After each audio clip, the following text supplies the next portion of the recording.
আল্লাহর নবী সাল্লাল্লাহু আলাইহি ওয়াসাল্লাম বলেন, যেই পাথরটি আমি নবী মুহাম্মদ সাল্লাল্লাহু আলাইহি ওয়াসাল্লামকে সালাম দিয়েছিল, ওই পাথরের সালামের আওয়াজটা, সালামের শব্দটা আমি নবী মুহাম্মদুর রাসূলুল্লাহ সাল্লাল্লাহু আলাইহি ওয়াসাল্লাম আমার নিজ কানে স্পষ্ট শুনতে পেয়েছি।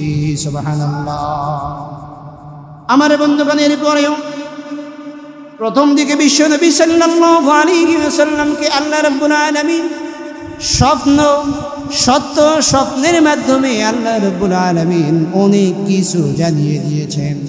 আমার বন্ধুগণ, আল্লাহর নবী সাল্লাল্লাহু আলাইহি ওয়াসাল্লাম স্বপ্নে যা দেখতেন তা বাস্তবে রূপ হতো। সুবহানাল্লাহ। আমরা যদিও স্বপ্নে দেখি কি রাতের বেলা ঘুমাইছি, স্বপ্নে দেখি পাঁচতলার মালিক হয়ে গেছি, সৌদি আরব চলে গেছি, এরপরে আমার দেশের অভাব নাই, প্রধানমন্ত্রী হয়ে গেছি। আমাদের স্বপ্ন আর নবীদের স্বপ্ন কি এক? আওয়াজ দিয়ে বলেন, আমাদের স্বপ্ন নবীদের স্বপ্ন কি এক? আমাদের স্বপ্ন তো শুধুমাত্র সেরা কাঁথা আর কম্বল ছিঁড়ে ফেলা। আর নবীদের স্বপ্ন নয়, নবীদের স্বপ্ন হচ্ছে আল্লাহ পাকের পক্ষ থেকে ওহী। জোরে বলেন সুবহানাল্লাহ। আমার বন্ধুগণ, এভাবে করে নবী করিম সাল্লাল্লাহু আলাইহি ওয়াসাল্লামের নবুয়তের কিছু লক্ষণাদি প্রকাশিত হল। আমার বন্ধুগণ, সংক্ষেপ করে কথা বলেছি।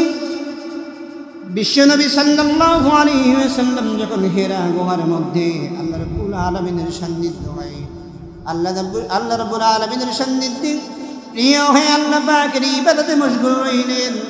এভাবেই করে আমার বন্ধুগণ, রমজান মাস যখন চলে আসলো, রমজানের শেষ দশকে কদরের রাতে আল্লাহ রাব্বুল আলামিন সশরীরে জিবরাইল আলাইহিস সালাতু ওয়াস সালামের মাধ্যমে জিবরাইল আলাইহিস সালাতু ওয়াস সালাম সশরীরে আল্লাহ নবী মুহাম্মদ সাল্লাল্লাহু আলাইহি ওয়াসাল্লামের কাছে ওহী নিয়ে আসলো। সুবহানাল্লাহ।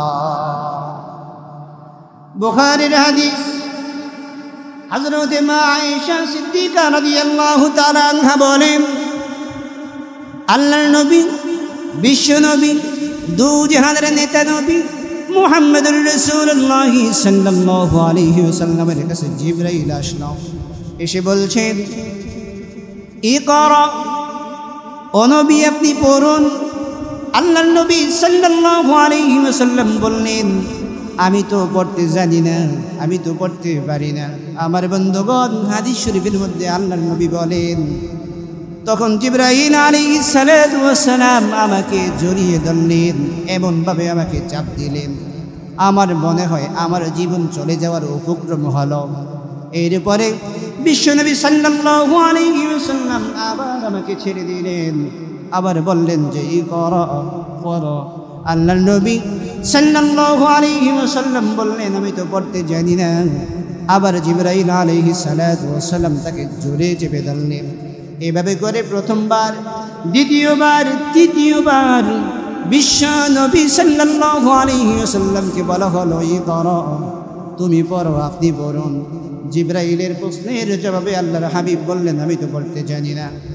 এরপরে আমার বন্ধুগণ, জিবরাইল আলাইহিস সালাতু ওয়াস সালাম বিশ্ব নবী মুহাম্মদুর রাসূলুল্লাহ সাল্লাল্লাহু আলাইহি ওয়াসাল্লামকে তিলাওয়াত করে শোনাচ্ছেন, ইকরা বিসমি রাব্বিকাল্লাযী খালাক, খালাকাল ইনসানা মিন আলাক, ইকরা ওয়া রাব্বুকাল আকরাম আল্লাযী আল্লামা বিল কলম, আল্লামাল ইনসানা মা লাম ইয়ালাম। আমার বন্ধুগণ, জিবরাইল আলাইহিস সালাতু ওয়াস সালাম বললেন, ইকরা বিসমি রাব্বিকাল্লাযী খালাক, পড়ো তোমার রবের নামে, পড়ো তোমার রবের নামে যিনি আপনাকে সৃষ্টি করেছেন। সুবহানাল্লাহ। আমাদেরকে একটা কথা মনে রাখতে হবে যে নবী করিম সাল্লাল্লাহু আলাইহি ওয়াসাল্লাম নবুয়ত লাভের আগ পর্যন্ত নবীজির ব্যাপারে মক্কার কাফের মুশরিক যারা ছিল এরাও কোনো সময় খারাপ বলেনি, বলছেনি। বিষয়টা বুঝতে হবে। আল্লাহর হাবিব নবুয়ত লাভ করছেন কত বছরে?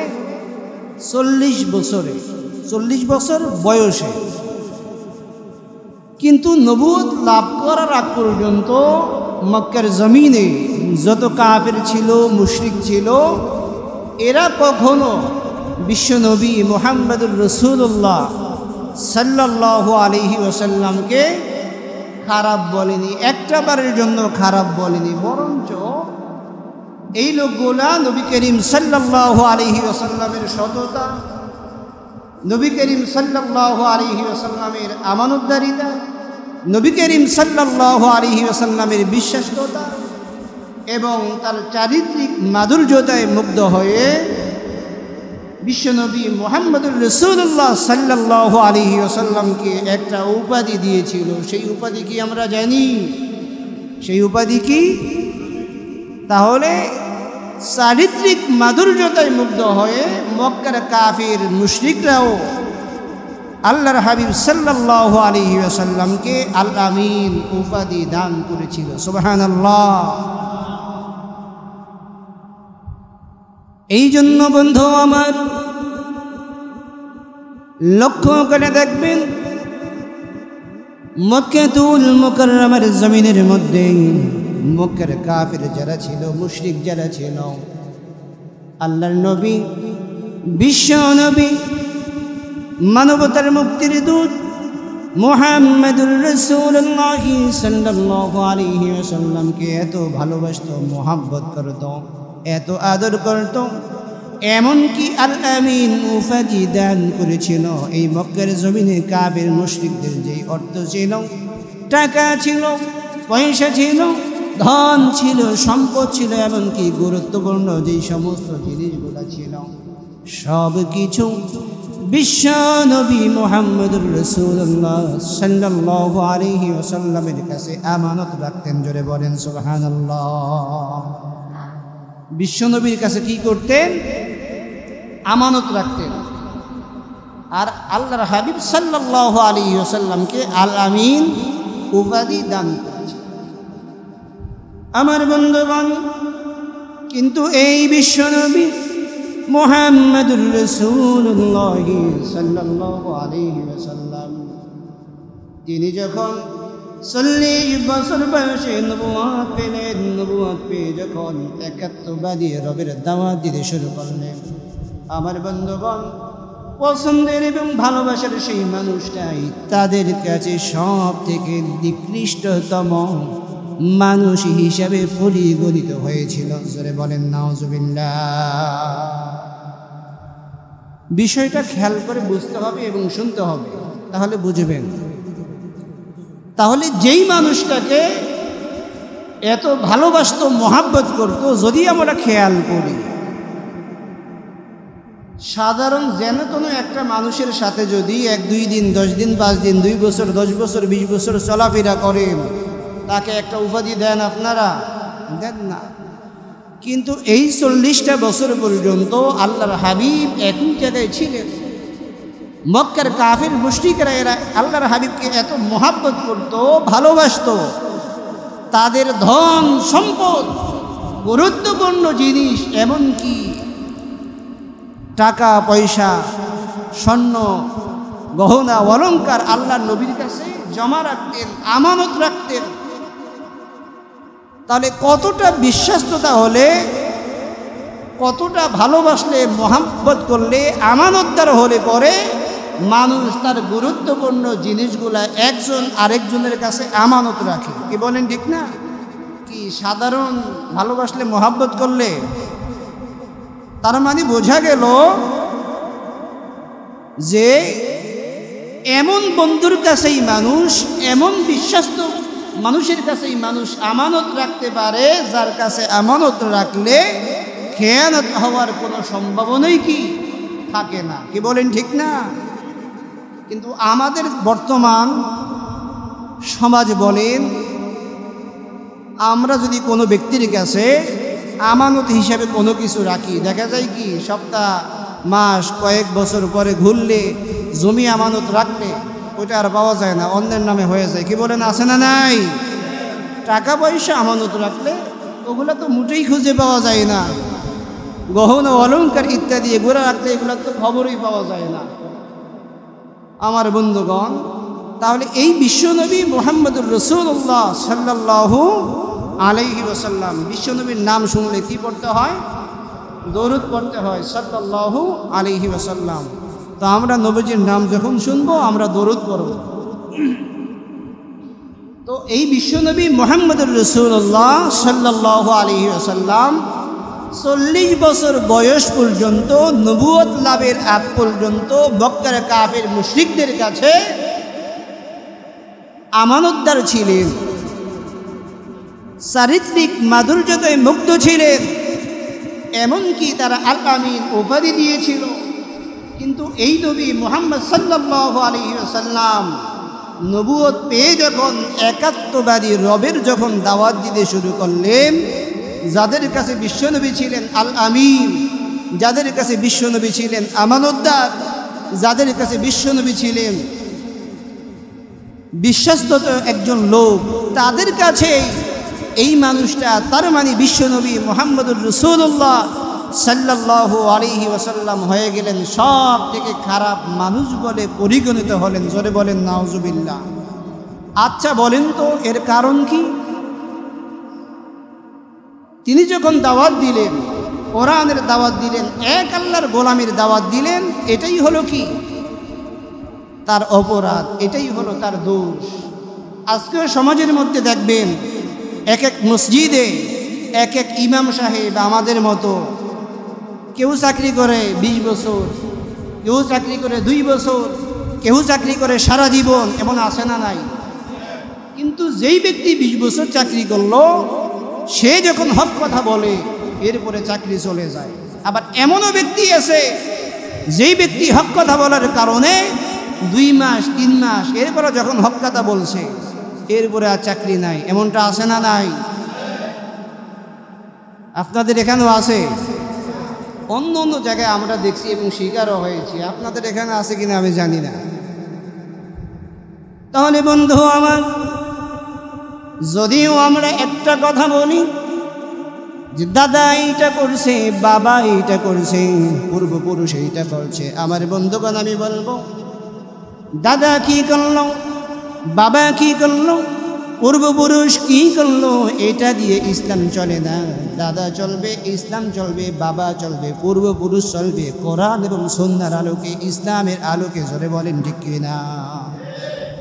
আমার বন্ধুগণ, আজকে যখন আমরা কোরআন থেকে কথা বলি, সুন্নাহ থেকে কথা বলি, বাবা যখন কথা বলবে, কোরআনের আলোকে যখন কথা বলবে, সুন্নাহর আলোকে যখন কথা বলবে, হাদিসের আলোকে যখন কথা বলবে, তখন আমরা বাবার কথা শুনবো, দাদার কথা শুনবো। জোরে বলেন ঠিক কিনা? আর যখন ওই কথার পিছনে কোরআন থাকবে না, সুন্নাহ থাকবে না, হাদিস থাকবে না, আল্লাহ এবং আল্লাহর রাসূলের কথা থাকবে না, ওই কথা আমরা কশিন কালেও স্বীকার করতে পারি না। জোরে বলেন ঠিক কিনা? আমার বন্ধুগণ, এই জন্য আমি একটা উদাহরণ দিই। সেই উদাহরণটা হচ্ছে এমন, আপনারা কি বড়শি চিনেন?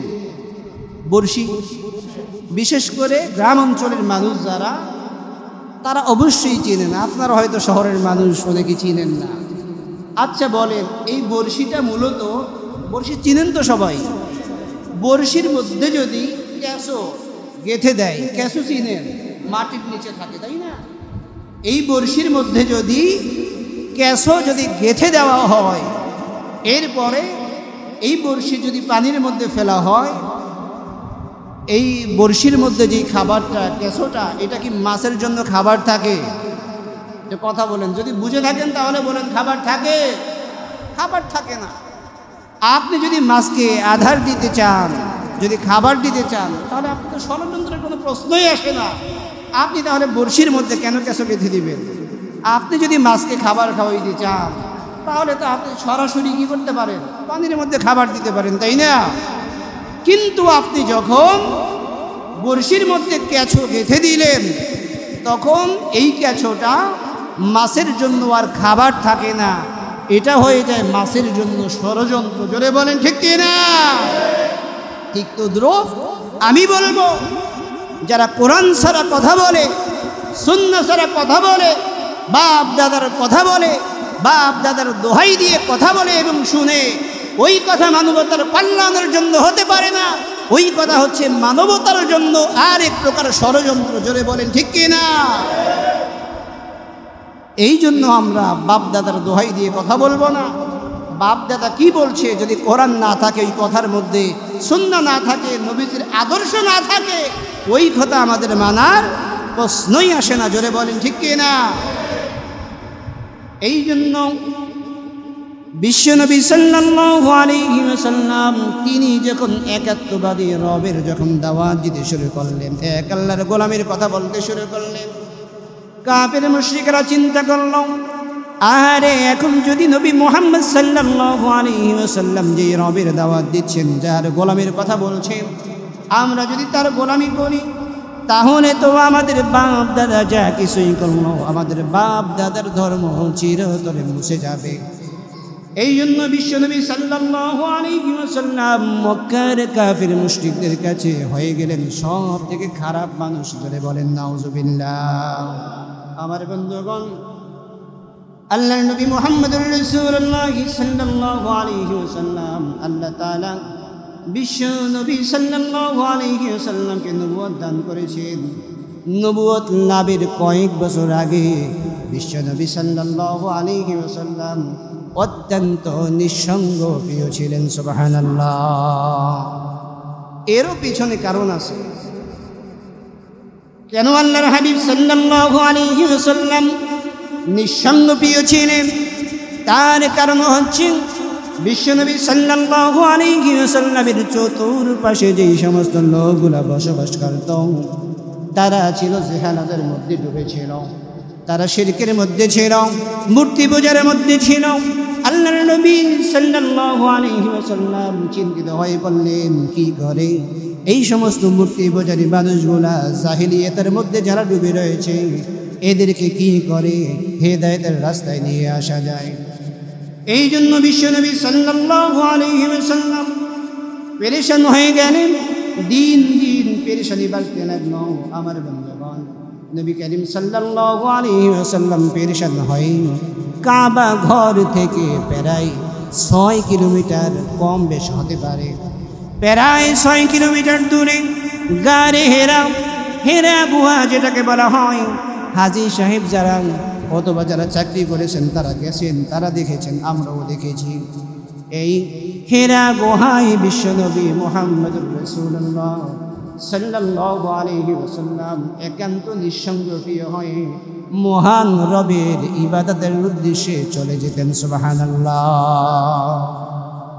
কার ইবাদতের উদ্দেশ্যে? মহান রবের ইবাদতের উদ্দেশ্যে চলে যেতেন। আমার বন্ধুগণ,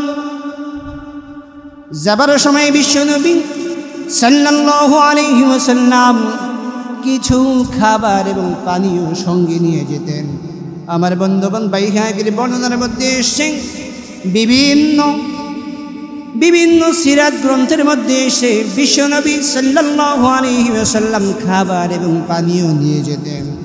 এরপরে যখন ফুরিয়ে যেত, শেষের দিকে যখন চলে আসতো, শেষ হয়ে যেত, আল্লাহর নবী মুহাম্মদুর রাসূলুল্লাহ সাল্লাল্লাহু আলাইহি ওয়াসাল্লাম আবার বাড়িতে ফিরে আসতেন। আবার কিছু খাবার, কিছু পানীয় সঙ্গে নিয়ে ওই হেরা গুহায় আল্লাহর নবী মুহাম্মদ সাল্লাল্লাহু আলাইহি ওয়াসাল্লাম আল্লাহ পাকের সান্নিধ্যে চলে যেতেন। সুবহানাল্লাহ। আমার বন্ধুগণ, বিশ্বনবী সাল্লাল্লাহু আলাইহি ওয়াসাল্লাম মাঝে মধ্যে সিরাতের কিতাবের মধ্যে পাওয়া যায়, বিশ্বনবীর পাশাপাশি তার সহধর্মিনী আম্মা জান হযরতে খাদিজা তাহিরা রাদিয়াল্লাহু তাআলা আনহা তিনিও বিশ্বনবী মুহাম্মদুর রাসূলুল্লাহ সাল্লাল্লাহু আলাইহি ওয়াসাল্লামকে মাঝে মাঝে খাবারগুলা পাথর ধরে ধরে কষ্ট করে করে আল্লাহর নবীর কাছে পৌঁছাইয়া দিতেন। সুবহানাল্লাহ।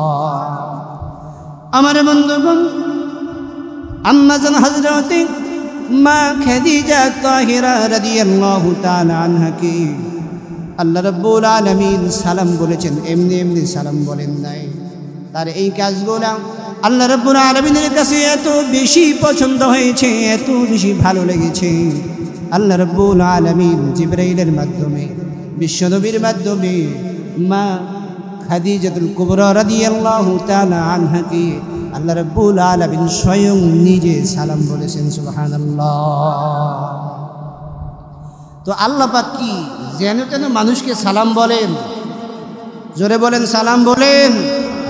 আমাদের পৃথিবীর জমিনের মধ্যে বাংলাদেশেও তো কত বিশাল বড় বড় মাপের বিজনেসম্যান মহিলারা রয়েছে, এদের কাছে কি আল্লাহ পাক কখনো সালাম বলছে? জোরে বলেন, সালাম বলছে? সালাম বলেন নাই। তো আল্লাহ পাক এমন ব্যক্তিকেই সালাম বলেছেন যেই ব্যক্তি বিশ্বনবী সাল্লাল্লাহু আলাইহি ওয়াসাল্লামকে এত ভালোবেসেছে, মোহাব্বত করেছে, তার ধন সম্পদ সবকিছু আল্লাহর রাস্তায় বিলীন করে দিয়েছে। সুবহানাল্লাহ। আমার বন্ধুগণ, বিশ্বনবী সাল্লাল্লাহু আলাইহি ওয়াসাল্লাম যেহেতু হেরা গুহার মধ্যে ধ্যানমগ্ন, আল্লাহর নবী সাল্লাল্লাহু আলাইহি ওয়াসাল্লামের কাছে জিবরাইল আলাইহিস সালাতু ওয়াস সালাম সশরীরে ওহী নিয়ে আসার আগে আল্লাহর নবী সাল্লাল্লাহু আলাইহি ওয়াসাল্লামের কাছে নবুয়তের কিছু লক্ষণ প্রকাশিত হয়। সুবহানাল্লাহ। নবুয়ত লাভ করার আগে নবুয়তের কিছু লক্ষণ আল্লাহর হাবিব সরকারে দো আলম মুহাম্মদ সাল্লাল্লাহু আলাইহি ওয়াসাল্লামের কাছে প্রকাশিত হয়। আমার বন্ধুগণ, মুসলিম শরীফের মধ্যে এসে নবী করিম সাল্লাল্লাহু আলাইহি ওয়াসাল্লাম বলেন যে মক্কার জমিনের মধ্যে এমন একটি পাথর রয়েছে, যেই পাথরটি আমি নবুয়ত লাভ করার আগে আমি নবী মুহাম্মদুর রাসূলুল্লাহ সাল্লাল্লাহু আলাইহি ওয়াসাল্লামকে সালাম বলেছেন। সুবহানাল্লাহ। কে সালাম বলছেন? একটি পাথর। আমার বন্ধুগণ, আল্লাহর নবী সাল্লাল্লাহু আলাইহি ওয়াসাল্লাম বলেন যেই পাথরটি আমি নবী মুহাম্মদ সাল্লাল্লাহু আলাইহি ওয়াসাল্লামকে সালাম দিয়েছিলাম, ওই পাথরের সালামের আওয়াজটা, সালামের শব্দটা আমি নবী মুহাম্মদুর রাসূলুল্লাহ সাল্লাল্লাহু আলাইহি ওয়াসাল্লাম আমার নিজ কানে স্পষ্ট শুনতে পেয়েছি। সুবহানাল্লাহ। আমার বন্ধুগণ, এরপরেও প্রথম দিকে বিশ্বনবী সাল্লাল্লাহু আলাইহি ওয়াসাল্লামকে আল্লাহ রাব্বুল আলামিন সত্য স্বপ্নের মাধ্যমে আল্লাহ রাব্বুল আলামিন অনেক কিছু জানিয়ে দিয়েছেন। আমার বন্ধুগণ, আল্লাহর নবী সাল্লাল্লাহু আলাইহি ওয়াসাল্লাম স্বপ্নে যা দেখতেন তা বাস্তবে রূপ হতো। সুবহানাল্লাহ। আমরা যদিও স্বপ্নে দেখি কি রাতের বেলা ঘুমাইছি, স্বপ্নে দেখি পাঁচতলার মালিক হয়ে গেছি, সৌদি আরব চলে গেছি, এরপরে আমার দেশের অভাব নাই, প্রধানমন্ত্রী হয়ে গেছি। আমাদের স্বপ্ন আর নবীদের স্বপ্ন কি এক? আওয়াজ দিয়ে বলেন, আমাদের স্বপ্ন নবীদের স্বপ্ন কি এক? আমাদের স্বপ্ন তো শুধুমাত্র সেরা কাঁথা আর কম্বল ছিঁড়ে ফেলা। আর নবীদের স্বপ্ন স্বপ্নময়। নবীদের স্বপ্ন হচ্ছে আল্লাহ পাকের পক্ষ থেকে ওহী। জোরে বলেন সুবহানাল্লাহ। আমার বন্ধুগণ, এভাবে করে নবী করিম সাল্লাল্লাহু আলাইহি ওয়াসাল্লামের নবুয়তের কিছু লক্ষণাদি প্রকাশিত হল। আমার বন্ধুগণ, সংক্ষেপ করে কথা বলেছি। বিশ্বনবী সাল্লাল্লাহু আলাইহি ওয়াসাল্লাম যখন হেরা গুহার মধ্যে আল্লাহ রাব্বুল আলামিনের সান্নিধ্য হয়, আল্লাহ রাব্বুল আলামিনের সান্নিধ্যে প্রিয় হয়ে আল্লাহ পাকের ইবাদতে মশগুল হইলেন। এভাবেই করে আমার বন্ধুগণ, রমজান মাস যখন চলে আসলো, রমজানের শেষ দশকে কদরের রাতে আল্লাহ রাব্বুল আলামিন সশরীরে জিবরাইল আলাইহিস সালাতু ওয়াস সালামের মাধ্যমে জিবরাইল আলাইহিস সালাতু ওয়াস সালাম সশরীরে আল্লাহ নবী মুহাম্মদ সাল্লাল্লাহু আলাইহি ওয়াসাল্লামের কাছে ওহী নিয়ে আসলো। সুবহানাল্লাহ।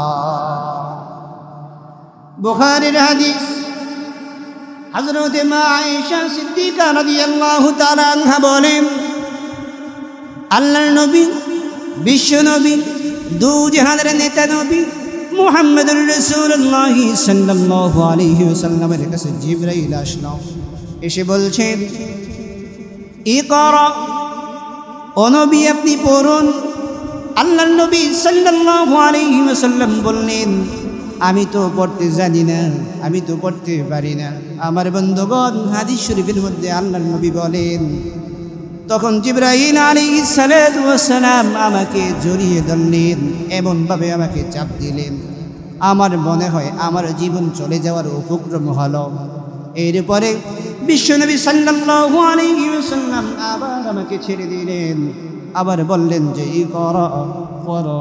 আল্লাহর নবী সাল্লাল্লাহু আলাইহি ওয়াসাল্লাম বললেন, আমি তো পড়তে জানি না। আবার জিবরাইল আলাইহিস সালাতু ওয়াস সালাম তাকে জোরে চেপে ধরলেন।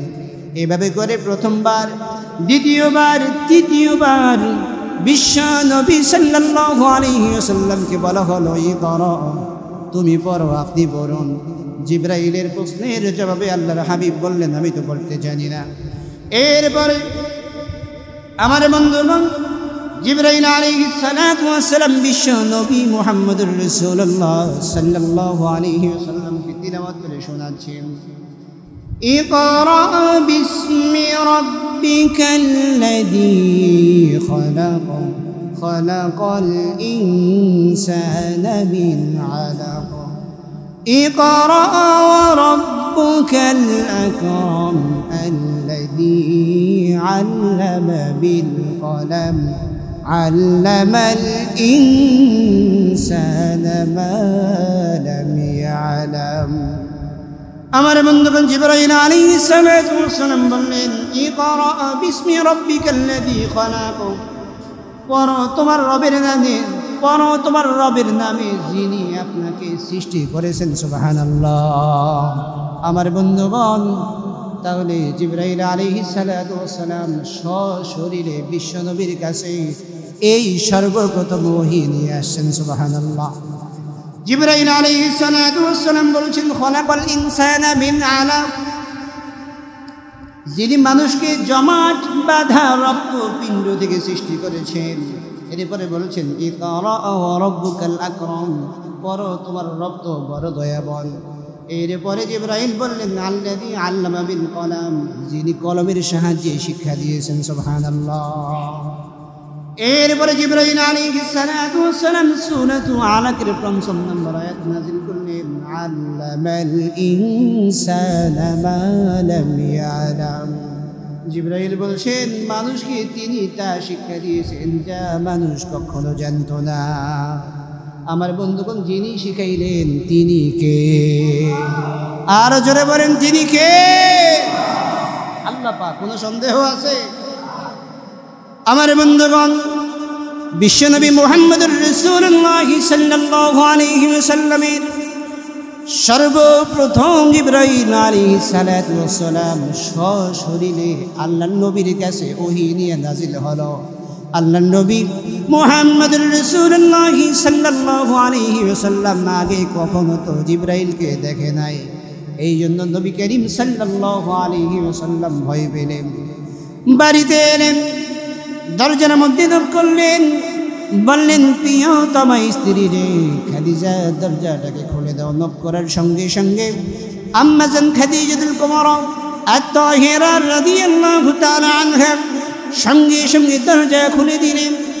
এরপরে আল্লাহর নবী বিশ্ব নবী মুহাম্মদুর রাসূলুল্লাহ সাল্লাল্লাহু আলাইহি ওয়াসাল্লামকে লক্ষ্য করে বললেন, খাদিজা রে, জাম্মিলুনি, আমারে কম্বল দিয়ে ঢেকে দাও। সুবহানাল্লাহ।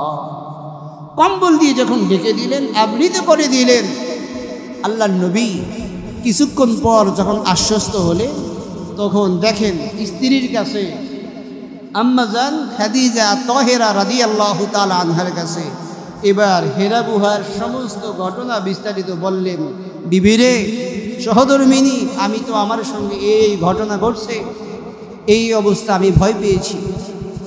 আমার বন্ধুগণ, এবার লক্ষ্য করে দেখুন, আম্মা জান খাদিজা তাহেরা রাদিয়াল্লাহু তাআলা আনহা প্রিয়তম স্বামী মুহাম্মদুর রাসূলুল্লাহ সাল্লাল্লাহু আলাইহি ওয়াসাল্লামকে কত সুন্দর করে সান্ত্বনা দিচ্ছেন।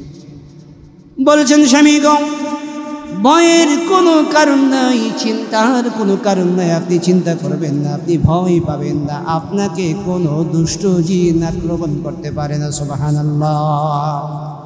তার কারণ হচ্ছে আপনি আত্মীয়তার সম্পর্ককে ছিন্ন করেন না, আপনি আত্মীয়তার সম্পর্কে বন্ধনকে অটুট রাখেন, আপনি এতিমের মাথায় হাত বুলিয়ে দেন না, আপনি সদা সত্য কথা বলেন। এরপরে যারা সত্য কথা বলে, যারা দ্বীনের কথা বলে, ঈমান ও ইসলামের কথা বলে, এক কথায় যারা সত্যের পথ অবলম্বন করে, এরা যখন বিপদে পড়ে, মুসিবতে পড়ে, তখন আপনি এদের পাশে দাঁড়ান। এরপরে আপনি বিধবাকে আশ্রয় দেন। এমনি করে আল্লাহর নবী সাল্লাল্লাহু আলাইহি ওয়াসাল্লামের সহধর্মিনী আম্মা জান খাদিজা আত-তাহিরা রাদিয়াল্লাহু তাআলা আনহা বিশ্ব নবীকে সান্ত্বনা দিচ্ছেন। সুবহানাল্লাহ।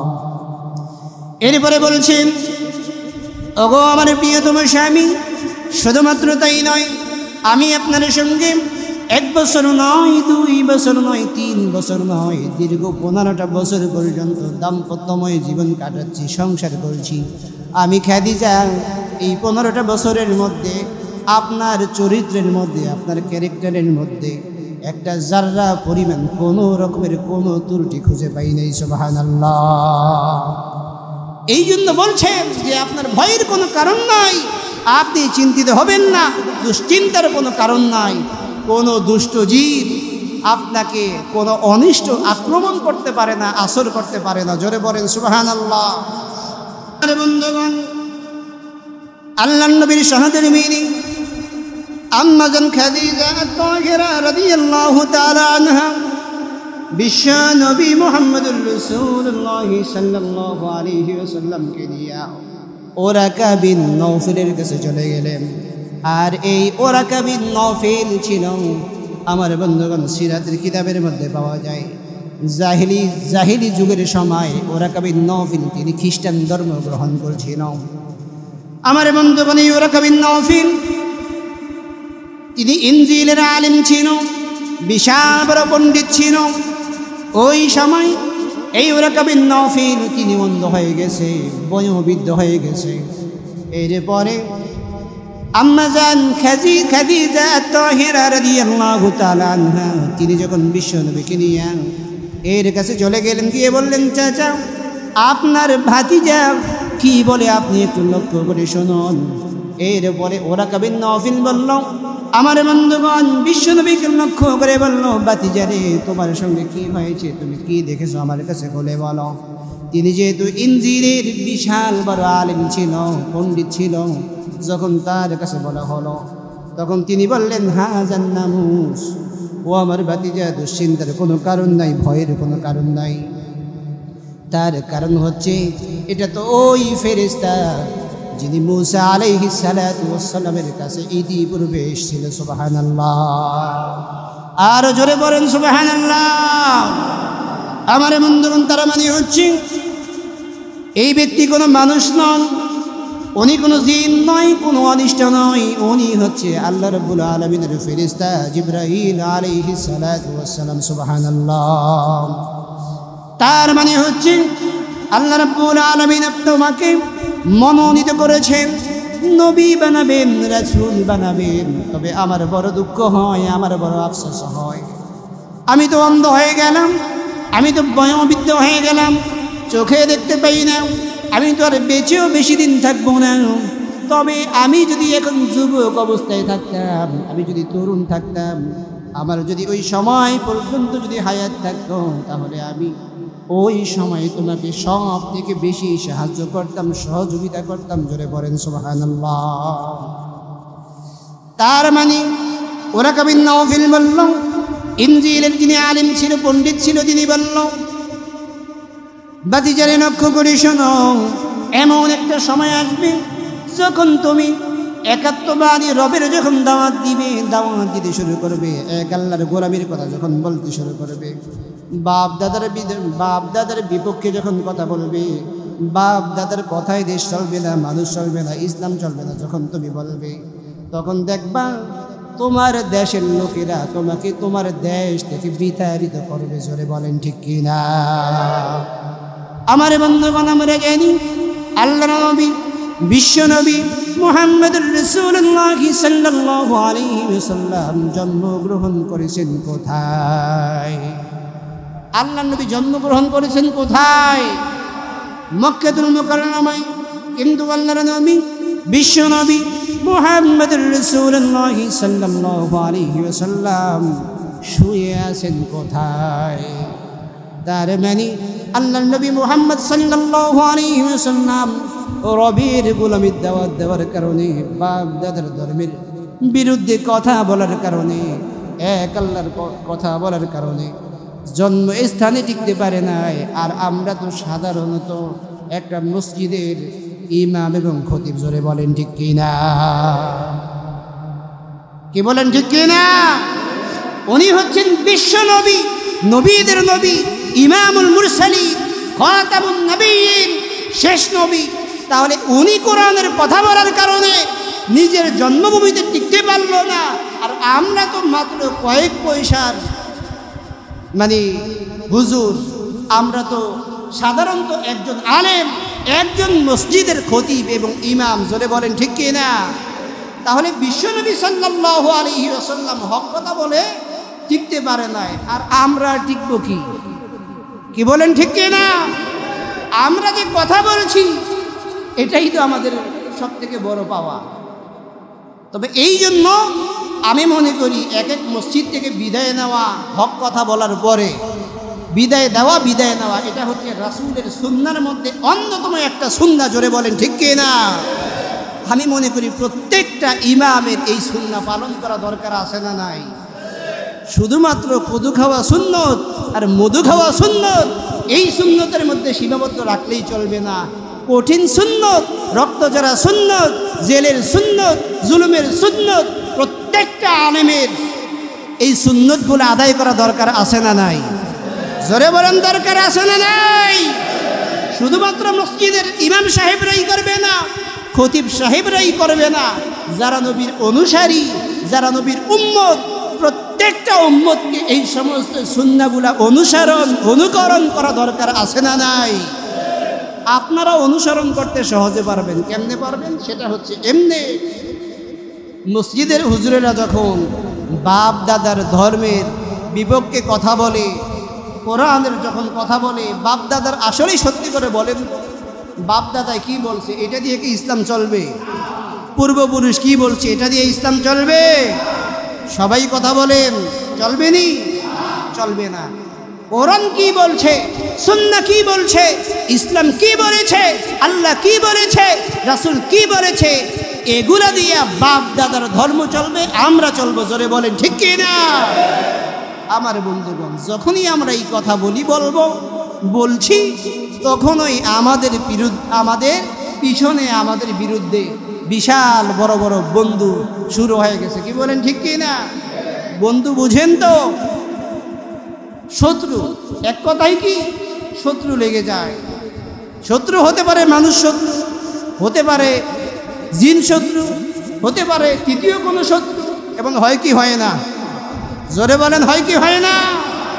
কিন্তু এর পরেও আমাদেরকে কোরআন থেকে পিছপা হওয়া যাবে না, দূরে সরে যাওয়া যাবে না। জোরে বলেন ঠিক কি না? আমার বন্ধুগণ, তাহলে বলছিলাম বিশ্বনবী সাল্লাল্লাহু আলাইহি ওয়াসাল্লাম তাহলে এই সুন্নাহগুলো পালন করেছেন। এই সুন্নাহগুলো তাহলে আমাদেরও পালন করা দরকার আছে না নাই? তো বিশ্বনবী সাল্লাল্লাহু আলাইহি ওয়াসাল্লামকে ওরাকা বিন নওফল বললেন, আপনি যখন হক কথা বলবেন, কোরআনের কথা বলবেন, সুন্নাহর যখন কথা বলবেন, তখন আপনার দেশের লোকেরা আপনাকে আপনার দেশ থেকে তাড়িয়ে দিবে। তো আল্লাহর নবীকে তাড়াইছে কিনা? জোরে বলেন, তাড়াইছে কিনা? কিন্তু আল্লাহর নবী সাল্লাল্লাহু আলাইহি ওয়াসাল্লাম যারা হক কথা বলতো, হক কথা বলার পর যারা বিপদে পড়তো, সত্য অবলম্বন যারা করত, সত্য অবলম্বন করার পর যারা বিপদে পড়তো, এদের পিছনে আল্লাহর নবী সাল্লাল্লাহু আলাইহি ওয়াসাল্লাম দাঁড়াতেন। সুবহানাল্লাহ। তাহলে এখান থেকে কোরআনের আয়াত আছে, আজকে সেই আয়াতে যাব না। আল্লাহ নিজে বলছেন, যখন আমার বান্দা বিপদে পড়ে, মুসিবতে পড়ে, হক বলতে গিয়ে, হককে উপস্থাপন করতে গিয়ে, কোরআনের কথা বলতে গিয়ে, আল্লাহর জমিনে আল্লাহর দ্বীন কায়েম করতে গিয়ে যখন বিপদে পড়ে, মুসিবতে পড়ে বান্দা, তখন তুমি আমার বান্দাকে সাহায্য করা, সহযোগিতা করা, এটা ঈমানের দাবি। সুবহানাল্লাহ। এই কথা যিনি বলছেন তিনি কে? জোরে বলেন তিনি কে? আল্লাহ। আমরা এই আয়াত নিয়ে আমরা পরে কথা বলবো ইনশাআল্লাহ অন্য একদিন। আমার বন্ধুগণ, আল্লাহর নবী সাল্লাল্লাহু আলাইহি ওয়াসাল্লাম ওয়ারাকা বিন নওফলকে লক্ষ্য করে বললেন, চাচা গো, তাহলে আমি কি মক্কা থেকে বের হয়ে যাব? তার কারণ হচ্ছে নবী করিম সাল্লাল্লাহু আলাইহি ওয়াসাল্লাম বিশ্বাস করতে পারছিলেন না যে এই মানুষগুলো 1 বছর নয়, 2 বছর নয়, নবুয়ত লাভ করার আগ পর্যন্ত 40টা বছর পর্যন্ত যেই সমস্ত মানুষগুলা আল্লাহর নবী সাল্লাল্লাহু আলাইহি ওয়াসাল্লামকে আদর করত, ভালোবাসত, মোহাব্বত করত, এমনকি তাদের ধন সম্পদগুলা বিশ্বনবীর কাছে জমা রাখত, আমানত রাখত। এমনকি নবী সাল্লাল্লাহু আলাইহি ওয়াসাল্লামকে আল্লাহ আমিন উপাধি দিয়েছিল।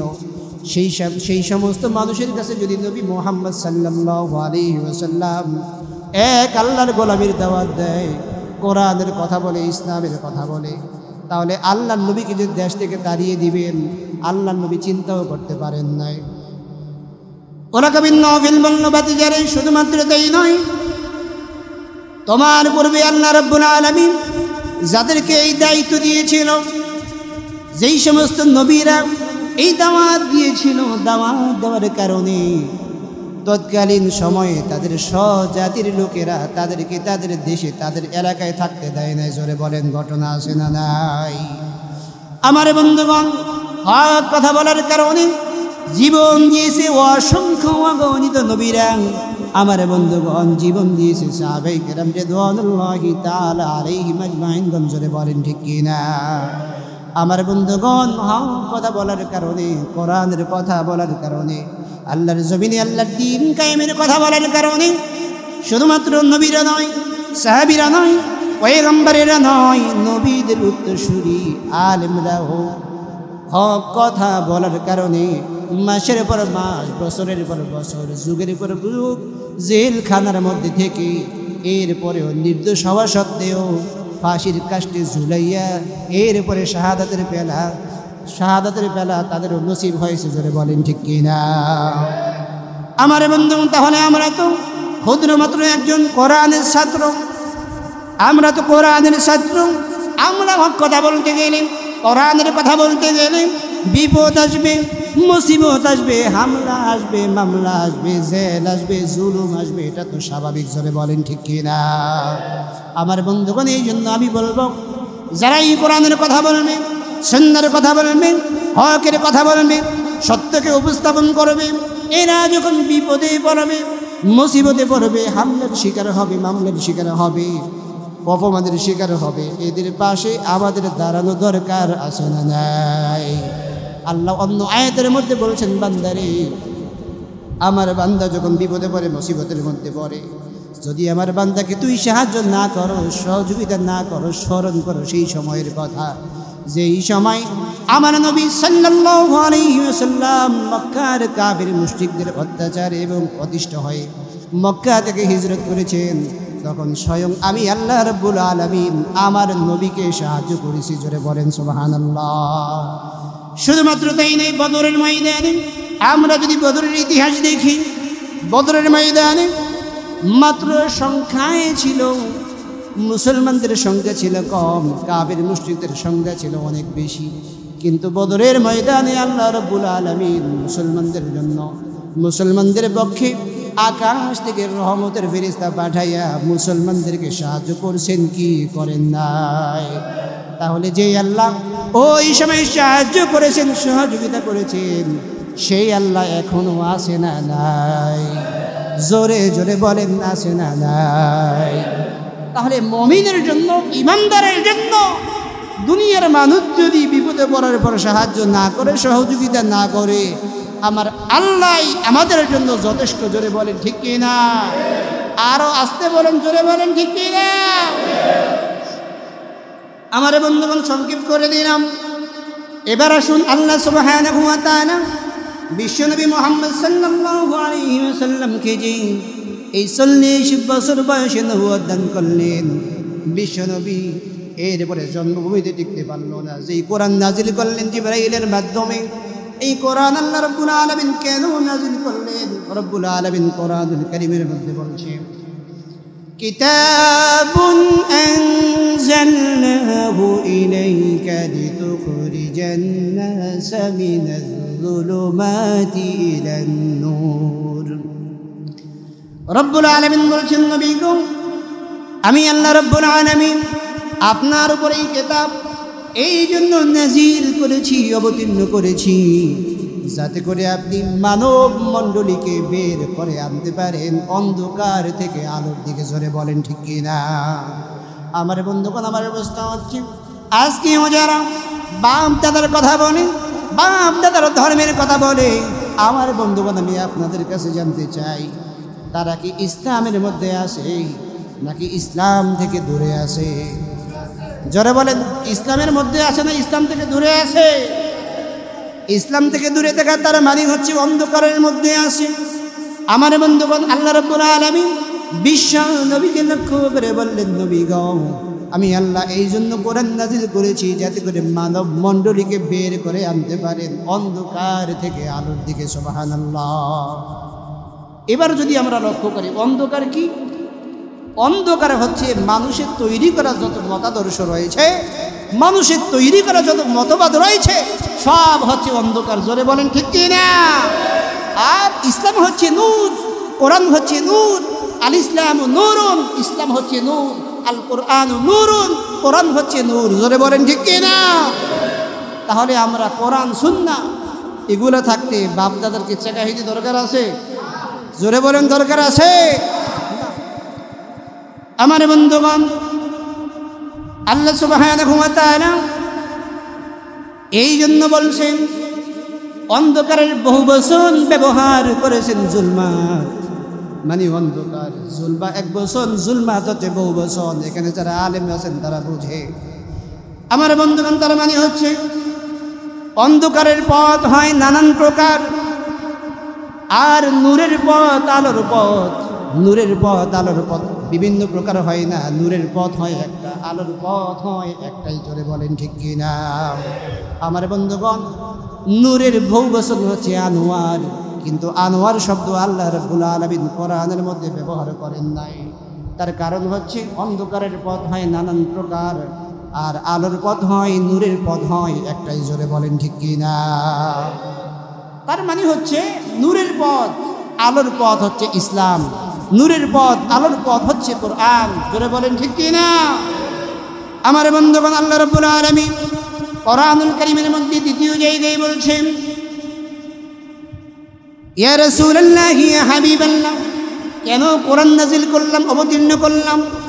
আল্লাহ রাব্বুল আলামিন বলছেন, তাহা মা আনজালনা আলাইকাল কুরআনা লিতাশকা। রব্বুল আলামিন বলছেন, ইয়া রাসূলুল্লাহ, ইয়া হাবিবাল্লাহ, এই কোরআন আমি এই জন্য নাজিল করি নাই, অবতীর্ণ করি নাই, যাতে করে এই কোরআন আপনার ভাগ্যকে বিপর্যস্ত করে দিবে। এই জন্য কোরআন নাজিল করি নাই। তাহলে কেন কোরআন নাজিল করলেন? আল্লাহ রাব্বুল আলামিন বলছেন, বিশ্ব নবী মুহাম্মদুর রাসূলুল্লাহ সাল্লাল্লাহু আলাইহি ওয়াসাল্লাম, আমি আল্লাহ রাব্বুল আলামিন এই জন্য কোরআন নাজিল করলাম, অবতীর্ণ করলাম, যাতে করে এই কোরআনের মাধ্যমে আপনি তামাম পৃথিবীর মানুষের ভাগ্যের পরিবর্তন ঘটাতে পারেন। সুবহানাল্লাহ। আমার বন্ধুগণ, তাহলে আমার প্রশ্ন হচ্ছে, এই কোরআন কি মানুষের রচিত নাকি আল্লাহ পাকের রচিত?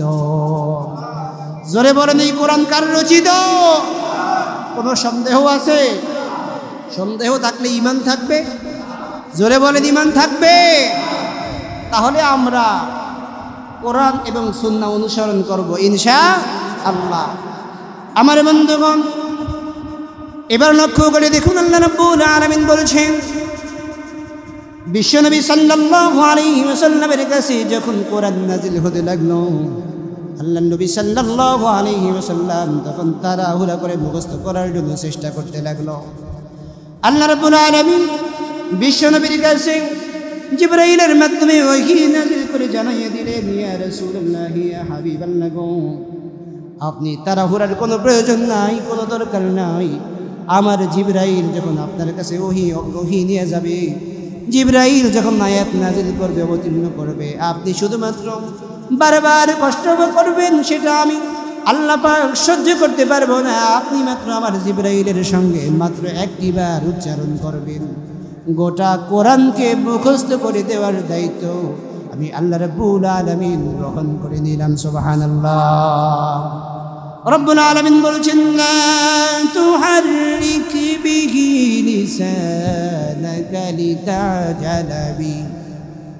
আল্লাহ রাব্বুল আলামিন বলছেন, নবী গো, আপনাকে তাড়াহুড়া করে মুখস্থ করার কোনো দরকার নাই, কোনো প্রয়োজন নাই। সুবহানাল্লাহ। আমার বন্ধুগণ, বিশ্বনবী সাল্লাল্লাহু আলাইহি ওয়াসাল্লাম কোরআনের নামে যে কথাগুলো বললেন, অনেক মানুষ আছে যারা বলে নবী করিম সাল্লাল্লাহু আলাইহি ওয়াসাল্লাম বানিয়ে কথা বলছেন। আল্লাহ রাব্বুল আলামিন তাদের জবাবে বলছেন, মা ইয়ানতিকু আনিল হাওয়া ইন হুয়া ইল্লা ওয়াহয়ুন ইউহা। রব্বুল আলামিন বলছেন, আমার নবী যা বলছে নিজের প্রবৃত্তিকে অনুসরণ করে কোনো কথা বলেন নাই। আমার নবী যা বলছে সব কিছু কোরআনের মধ্যে আছে। আবার নবীকে আমি আল্লাহ রাব্বুল আলামিন যা বলতে বলেছি, আবার নবী সেটাই বলছেন। সুবহানাল্লাহ। আমার নবী বানিয়ে বাড়তি কোনো কথা কোরআন নামক কিতাবের মধ্যে চালায় নাই। সুবহানাল্লাহ। আল্লাহ রাব্বুল আলামিন বলছেন, দুনিয়ার মানুষেরা লক্ষ্য করে শুনো, আমার নবী যদি নিজের নফসকে অনুসরণ করে, নিজের থেকে বানিয়ে কোনো কথা যদি কোরআনের মধ্যে ঢুকাইয়ে দিতেন, যদি চালাইয়ে দিতেন, তাহলে আল্লাহ রাব্বুল আলামিন বলছেন, ওয়ালাউ তাকাওয়ালা আলাইনা বা'দাল আকাওয়িল লাআখাযনা মিনহু বিল ইয়ামিন। রব্বুল আলামিন বলেন, আমার নবী যদি নিজের থেকে বানিয়ে কোনো কথা যদি কোরআনের মধ্যে ঢুকাইয়া দিতেন, ইসলামের মধ্যে যদি ঢুকাইয়া দিতেন, তাহলে আমি আল্লাহ রাব্বুল আলামিন আমার নবীর ডান হাতকে চেপে ধরতাম, এর উপরে হৃৎপিণ্ড আমার নবী মুহাম্মদ সাল্লাল্লাহু আলাইহি ওয়াসাল্লামের কণ্ঠদালিকে আমি আল্লাহ রাব্বুল আলামিন কেটে ফেলে দিতাম। সুবহানাল্লাহ। তাহলে আল্লাহর নবীকে বানিয়ে কোনো কথা বলছেন? জোরে বলেন, বানিয়ে কোনো কথা বলছেন? বলেন নাই। নবী যা বলেছেন, আল্লাহ যা বলতে বলেছেন, বিশ্বনবী সাল্লাল্লাহু আলাইহি ওয়াসাল্লাম শুধুমাত্র সেটাই বলেছেন। জোরে বলেন, ঠিক কি না? আমার বন্ধুগণ, তাহলে আমরা সর্বশেষ বলবো যে নবী করিম সাল্লাল্লাহু আলাইহি ওয়াসাল্লামের সুন্নাহ অনুসরণ আমাদের করা দরকার আছে না নাই? ইসলামকে অনুসরণ করা দরকার আছে না নাই? কোরআনকে অনুসরণ করা দরকার আছে না নাই? আল্লাহ এবং আল্লাহর রাসূলকে অনুসরণ করা দরকার আছে না নাই? তাহলে বাপ দাদা কি বলছেন, কি করছেন, সেটা আমাদের দেখার কোনো টাইম নেই। জোরে বলেন, ঠিক কি না? ততক্ষণ পর্যন্ত আমরা দেখব বাপ দাদা কি বলছেন, যতক্ষণ পর্যন্ত তাদের কথা কোরআন এবং সুন্নাহ ভিত্তিক হবে। জোরে বলেন, ঠিক কি না? আমার বন্ধুগণ, আল্লাহ পাক আমাদেরকে এই বিষয়গুলো জেনে বুঝে আমল করার তৌফিক দান করুন। সবাই বলি আমিন। আসসালামু আলাইকুম ওয়া রাহমাতুল্লাহি ওয়া বারাকাতুহু।